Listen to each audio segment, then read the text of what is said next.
Hello दोस्तों, स्वागत है आपका हमारे यूट्यूब चैनल कृष्णा टेल्स में एक और फिर से नई स्टोरी के साथ। माँ, मैं ऑफिस जा रही हूँ, नंदिनी ने कहा। माँ, अच्छा ठीक है, पर जल्दी आ जाना, आज तुझे लड़के वाले देखने आ रहे हैं। नंदिनी, माँ मैंने आपसे कितनी बार कहा है, मुझे नहीं करनी ये शादी अभी। माँ, बहुत सुन ली तेरी, अब वही होगा जो मैं और तेरे पापा चाहेंगे। मुझे कुछ नहीं सुनना, आज जल्दी आ जाना। नंदिनी बड़बड़ाते हुए चली जाती है और माँ तैयारी में लग जाती है। नंदिनी बस के लिए वेट कर रही थी, इतने में ही उसकी बेस्ट फ्रेंड पूर्वा आ जाती है। पूर्वा, हेलो। नंदिनी, हम। पूर्वा, क्या हुआ मेरी जान? नंदिनी, कुछ भी नहीं यार, वही रोज रोज शादी का ड्रामा। आज फिर कोई नमूना घर आ रहा है, पता नहीं माँ को भी क्या मजा आता है ये सब करके। पूर्वा, ओह ये तो गड़बड़ हो गई यार। एक बात बता, तुझे शादी तो करनी ही है, फिर क्यों बवाल मचाती है, हर बार लड़के वालों को भगा देती है। नंदिनी, क्योंकि मुझे नहीं करनी शादी अभी यार। अब बस आ जाती है और दोनों बस में बैठकर जाती हैं। पूर्वा, अब क्या करने का प्लान है? नंदिनी, वही जो हर बार करती हूँ। पूर्वा, मतलब फिर भी खाना बनाना नहीं आता और भी बहुत कुछ बोलकर मना करवा लेना। जबकि सच तो ये है कि सेब भी तेरा खाना खाकर शर्मा जाए और हंसने लगती हैं। नंदिनी, नहीं, इस बार प्लान अलग है क्योंकि माँ ने पहले ही बता रखा है। पूर्वा, है कि मैं क्या चीज़ हूँ तो शायद ये प्लान काम न करे। पूर्वा, फिर? नंदिनी ने पूर्वा को कुछ बताया और दोनों हंसने लगी। इस बात से बेखबर थी कि और भी उनकी बातें सुन रहा है और मुस्कुरा रहा है। दोनों ऑफिस पहुंचती है और काम में लग जाती है। नंदिनी को माँ का कॉल आता है और वो बड़बड़ाते हुए घर की ओर निकल जाती है। जब वो घर पहुंचती है तो घर का नज़ारा देखकर लग रहा था कि किसी राजा महाराजा के आने की तैयारी हो रही हो। उसे ये देखकर गुस्सा तो बहुत आता है, पर वो कुछ कहती नहीं है। इतने में माँ आ जाती है और कहती है, तू ये क्या देख रही है, जा अपने रूम में तैयार हो जा। अब वो बेमन से रूम चली जाती है जहाँ पहले से ही साड़ी और कुछ गहने रखे हुए थे। अब वो बेमन से तैयार हुई और रूम में बैठकर अपने प्लान के बारे में सोचने लगी। कुछ देर में ही उसे कुछ आवाज़ें सुनाई दी। उसने रूम में झांक कर देखा तो कुछ लोग घर में आए थे, जिन्हें देख से पता चल रहा था कि वही लड़के वाले हैं। नंदिनी वापस रूम में आ जाती है और बड़बड़ाने लगती है कि क्या यार, इनकी कार का पंचर नहीं हो सकता था या रास्ते ही भूल जाते, पर अब क्या कर सकते हैं, आ तो गए ही। नंदिनी अभी बड़बड़ा ही रही थी कि नीचे से आवाज़ आई, नंदिनी चाय ले, आजा बेटा। नंदिनी बेमन नीचे आती है और चाय की प्लेट लेकर उस रूम की तरफ बढ़ जाती है जहाँ वो सब बैठे होते हैं। जब वो रूम में जाती है तो सब उसे देखते ही रह जाते हैं। आज नंदिनी पिंक कलर की साड़ी में किसी परी से कम नहीं लग रही थी। उस पर भी हल्का सा मेकअप और कानों में वो झुमके इसकी खूबसूरती में चार चांद लगा रहे थे। नंदिनी ने सबको नमस्कार किया और बैठ नंदिनी के पापा सुमित जी ने सबका परिचय कराया, जिसमें लड़के के माँ पिता और वो खुद था। सुमित जी, नंदिनी ये है किशन विकास के बेटे। पूर्वा ने नज़र उठाकर देखे बिना ही सर झुकाकर नमस्ते की ओर मन ही मन सोच रही थी। ओह, तो इस नमूना का नाम किशन है, सही है बेटा।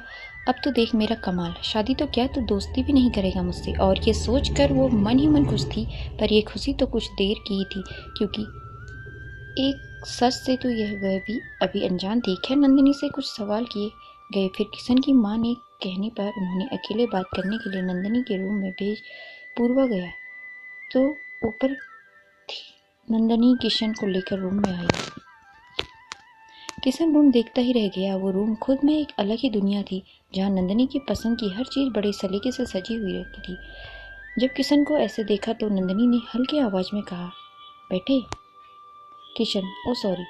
अब किशन बेड पर बैठ जाता है क्योंकि ब्लू कलर की चादर से और पिलो से अच्छी तरह सजा हुआ था। अब किशन कुछ कहने को होता है कि नंदिनी बीच में ही टोक कर बोलती है, आप कुछ पूछे इससे पहले मैं आपको कुछ बताना चाहती हूँ। मेरा एक दोस्त था जिससे मैं बहुत प्यार करती थी, उसका नाम अमर था। हम दोनों एक दूसरे के साथ खुश थे, पर शायद किस्मत को ये अच्छा नहीं लगा। फिर कुछ ऐसा हुआ कि हम अलग हो गए, पर मैं आज भी उसे नहीं भूल पाई हूँ। इतना सुनकर किशन नीचे आ गया और कुछ देर के बाद उन लोगों ने आपस में बात करके घर आकर जवाब देने का फैसला किया और घर चले गए।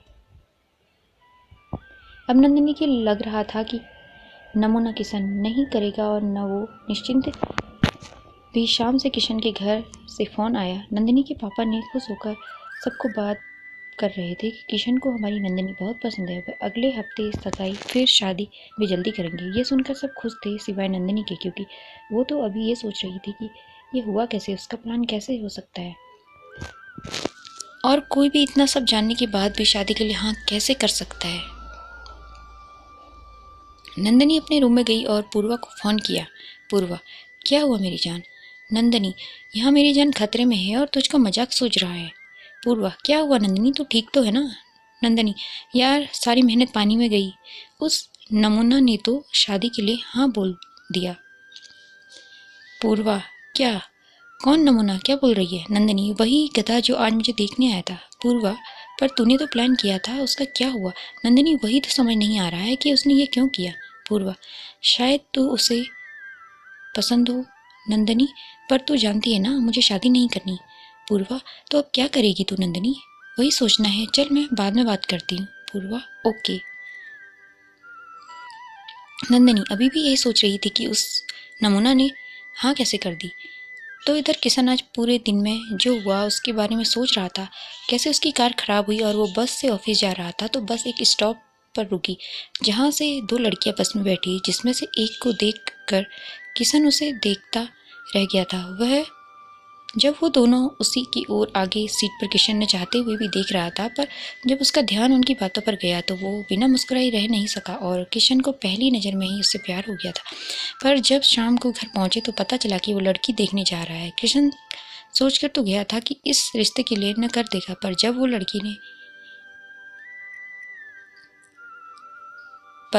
लड़की के घर पहुंचा तो देखकर हैरान रह गया था। जिस लड़की से वो आज बस में मिला था वो कोई और नहीं नंदिनी थी।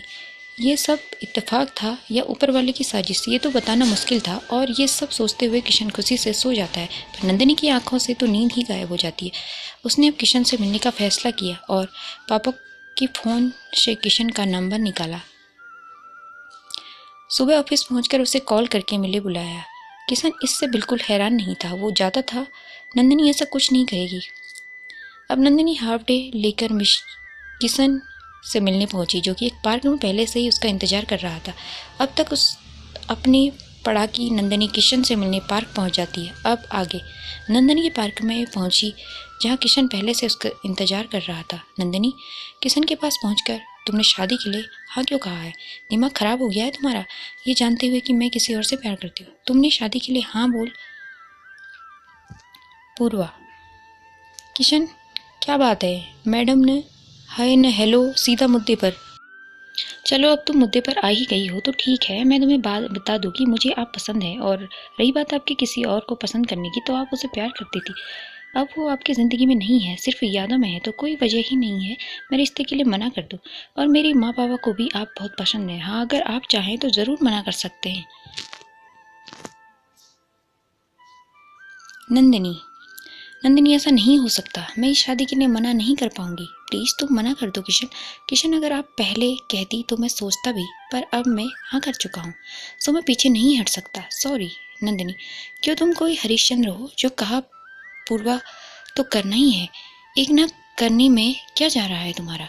किशन, कुछ ऐसा ही समझ लो, मैं न नहीं करने वाला, और मन में सोचते हुए, क्योंकि मैं तो तुमसे प्यार करता हूँ और शादी करना चाहता हूँ। नंदिनी को जब अपनी बात बनते नहीं दिखी तो वह वहां से वापस लौट आई।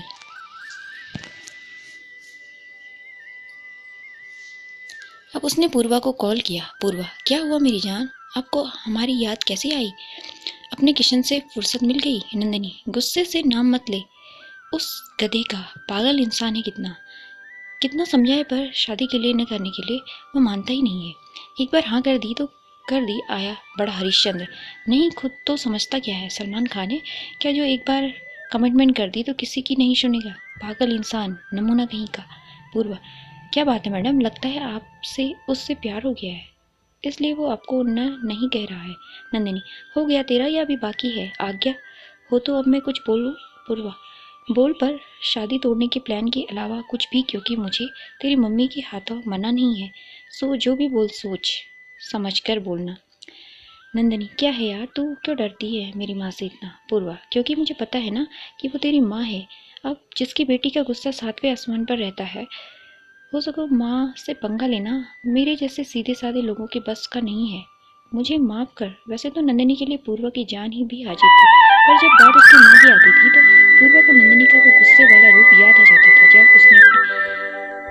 उसने अपने साथ बदतमीजी करने पर कॉलेज के एक लड़के को सबके सामने थप्पड़ मारा, और नंदिनी का गुस्सा देख सब डर गए थे, यहाँ तक कि टीचर्स भी उसका लाल गुस्से वाला चेहरा देखकर चौंक गई थी। उसके बाद किसी की हिम्मत नहीं होती थी कि नंदिनी से बदतमीजी तो क्या मजाक भी कर ले, जो कि नंदिनी को पसंद भी नहीं था। नंदिनी को शुरू से ही मजाक मस्ती लिमिटेड पसंद था। सुन भी रही है पूर्वा, क्या कर रही है? मैं कब से बोले जा रही हूँ, तू भी फोन पर। क्या हुआ? इस आवाज से पूर्वा का ध्यान टूट तो वह वापस वर्तमान में आ गई। पूर्वा, हाँ सुन रही हूँ नंदिनी, मैं घर पहुँच रही हूँ, तू भी आ जा। पूर्वा, चल ठीक है, तू पहुँच, मैं आ रही हूँ। नंदिनी, ओके। नंदिनी घर पहुंची तो देखा पंडित जी कुछ देख रहे थे। नंदिनी को देखकर उसकी माँ बोली, आजा बेटा, एकदम सही समय पर आई है। हम लोग तेरी और किशन की कुंडली मिला रहे हैं, जिससे सगाई और फिर शादी की डेट निकल सके। नंदिनी की ये देखकर हड़बड़ाती हुई बोली, इतनी भी क्या जल्दी है? अभी तक मेरे इस रिश्ते के लिए हाँ नहीं बोला है। नंदिनी की माँ और कभी बोलेगी भी नहीं, क्योंकि तू तो शादी करने के मूड में है ही नहीं। अच्छी तरह से जानती हूँ तुझे मैं। हर रोज प्लान चल रहा होगा तेरे दिमाग में नई नई साजिश करने के लिए, शादी तोड़ने के लिए। नंदिनी, थोड़ा रुक नहीं सकते पंडित जी? बेटा, इस साल के बाद अगले 3 साल कोई भी शुभ मुहूर्त नहीं है। नंदिनी तो ये सुनकर खुशी के मारे उछलने वाली थी कि माँ की आवाज कानों में आई, पंडित जी, ये शादी तो होकर रहेगी। आप मुहूर्त निकले पंडित जी। 3 दिन सगाई के लिए एक बहुत शुभ मुहूर्त है, और शादी के लिए अगले महीने की 10 तारीख। नंदिनी, पर इतनी जल्दी? माँ बीच में ही नंदिनी की बात काट कर बोलती है, मैं लड़के वालों से बात करके बताती हूँ आपको। धन्यवाद पंडित जी, चले जाते हैं। नंदिनी, माँ से ये सब क्या है इतना जल्दी? इतने में पूर्वा की आवाज आती है, क्या जल्दी से हो रहा है मेरी जान? नंदिनी की माँ, तेरी दोस्त पूर्वा, क्या कब माँ? 3 दिन बाद सगाई और अगले महीने की 10 तारीख को शादी। पूर्वा, ये तो वही बात हो गई, बिन मांगे मोती मिले, मांगी मिले ने भीख माँ। पूर्वा, मतलब ये कि मेरी माँ मेरे लिए कब से रिश्ते खोज रही है तो मिल नहीं रहे, जबकि मुझे शादी से कोई प्रॉब्लम ही नहीं है, और जिससे प्रॉब्लम है उसकी शादी मिनटों में तय हो गई है। माँ, प्रॉब्लम? क्या प्रॉब्लम है नंदिनी? नंदिनी पूर्वा को आंख देखते हुए, पूर्वा बात बदल देती है, अरे यही कि इसको शादी नहीं करनी। माँ, तुम भी ना पूर्वा, डरा पूर्वा, मुझे लगा पता नहीं क्या प्रॉब्लम है इसे, वो तो हर लड़की शादी के लिए मना करती है, तो क्या उसकी शादी नहीं होगी? अच्छा चलो तुम दोनों बातें करो, मुझे जरा लड़के वालों से बात करनी है और सगाई की तैयारियां वही तो करनी है। नंदिनी पूर्वा को गुस्से में अपने रूम में ले जाती है और दरवाजा बंद कर उससे घूरने लगती है। पूर्वा हड़बड़ाते हुए, सॉरी यार, पता नहीं कैसे मेरे मुंह से निकल गया, माफ कर दे। नंदिनी, तुझको पता भी है अगर माँ को शक हो जाता तो क्या होता? वो जानकर रहती मेरे मना करने की वजह जो आज तक मैंने उन्हें कभी भी नहीं बताई। पूर्वा, सॉरी यार, माफ कर दे, पता नहीं कैसे आज मेरे मुंह से निकल गया। नंदिनी, अच्छा ये सब छोड़, ये बता ये शादी कैसे रुक सकती है? पूर्वा, तू पागल हो गई है, 3 दिन बाद सगाई है और तू शादी रोकने, तू पागल है क्या? ऐसा सोच रही है? नंदिनी, हाँ सोच रही हूँ, क्योंकि मुझे नहीं करनी शादी। पूर्वा, और क्यों क्यों नहीं करनी? नंदिनी, तू अच्छी तरह से जानती है। पूर्वा, जानती हूँ, पर कब तक तू एक बात को लेकर बैठी रहेगी? सोच, कभी न कभी तो करनी पड़ेगी शादी यार, और जरूरी तो नहीं जो चीज 5 साल पहले हुई हो आज भी हो यार। मान जा, मुझे लगता है किशन अच्छा लड़का है जो तेरे झूठ बोलने के बाद भी शादी के लिए तैयार है। नंदिनी, इस तरह दुनिया का कोई भी लड़का अच्छा नहीं है, सब मतलबी है।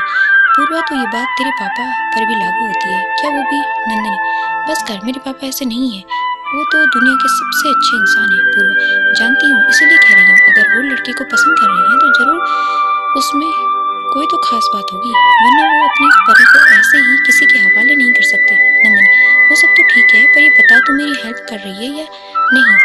तू? पूर्वा, नहीं। नंदिनी, कैसी दोस्त है तू, मेरी हेल्प भी नहीं करेगी? पूर्वा, नहीं, इस बार नहीं, क्योंकि इस बार बात दोस्ती से ज्यादा तेरे फ्यूचर की है, और पता नहीं क्यों मुझे फीलिंग आ रही है कि किशन एक अच्छा लड़का है और तुझे हमेशा खुश रखेगा। नंदिनी, बाहर में जा तू और तेरी फीलिंग्स, मत कर कुछ भी, मैं ही कर लूंगी जो भी करना है। पूर्वा, नंदिनी, कुछ ऐसा मत करना जिसके लिए तुम्हें पछताना पड़ जाए। अब मैं चलती हूँ, रात हो रही है, कल मिलते हैं ऑफिस में, बाय। नंदिनी हाँ। पूर्वा घर चली जाती है और नंदिनी यही सोच रही होती है कि क्या सच में उसकी शादी हो जाएगी। तभी माँ की आवाज़ नंदिनी को सुनाई देती है, जो कि उसे नीचे बुला रही थी। नंदिनी अपने रूम से नीचे आती है तो माँ कहती है, किशन की माँ से मेरी बात हो रही है, उन्हें कोई प्रॉब्लम नहीं है इतनी जल्दी शादी में, उल्टा वो भी यही चाहते हैं कि शादी जल्दी से हो जाए। नंदिनी मन में हाँ क्यों नहीं चाहिए, फ्री की नौकरानी जो मिल रही है उन्हें। माँ और माँ कल तुम्हें उनके साथ मार्केट जाना है। नंदिनी क्यों मार्केट जाना है माँ? क्योंकि उनके यहाँ रिवाज है, सगाई में लड़की जो भी पहनती है लड़के वालों की तरफ से ही जाता है, तो उनके साथ मार्केट जाना पड़ेगा। नंदिनी और किसने बनाया है ये घटिया रिवाज? माँ मुझे नहीं पता, पर कल ऑफिस से छुट्टी ले लेना नंदिनी, कोई ज़रूरत नहीं है, मैं हाफ डे लेकर जाऊंगी। माँ क्या करूँ इस लड़की का? शादी कर रही हो वो काफ़ी नहीं है, जो और भी कुछ करना है। अब सब साथ में खाना खाते हैं, तब नंदिनी के पापा उसे परेशान देखकर बोलते हैं, क्या हुआ है बेटा, परेशान लग रही हो? नंदिनी के पापा जो हर बात से वाकिफ थे, नंदिनी को समझते हुए कहा, पापा बेटा हम जवाब दे चुके हैं और कोई ठोस कारण भी नहीं है, माना करने का। इस तरह मना करने से समाज में कितनी बातें बनेंगी, अंदाज भी है आपको। लेकिन आप फिर भी ये शादी करना नहीं चाहती तो हम मना। नंदिनी पापा की बात बीच में काटते हुए, कोई बात नहीं पापा, आपको जैसा ठीक लगे करें, मुझे कोई परेशानी नहीं है। जिसके लिए अपने पापा का मान सम्मान सबसे पहले था, इसलिए उनकी जवान की कीमत के लिए न चाहते हुए भी हाँ कर देती है और उठकर अपने रूम में आ जाती है। नंदिनी अपने रूम में लेटी हुई सोच रही थी कि आज अगर पूर्वा के मुंह से वो बात निकल जाती तो पता नहीं क्या हो जाता। 5 साल पहले जब नंदिनी कॉलेज में थी तब उसकी 2 दोस्त थी, पूर्वा और नेहा। ये तीनों बेस्ट फ्रेंड थी, हर बात एक दूसरे को बताती थी, तीनों की लाइफ अच्छी तरह से चल रही थी, पर शायद किस्मत को कुछ और ही मंजूर था।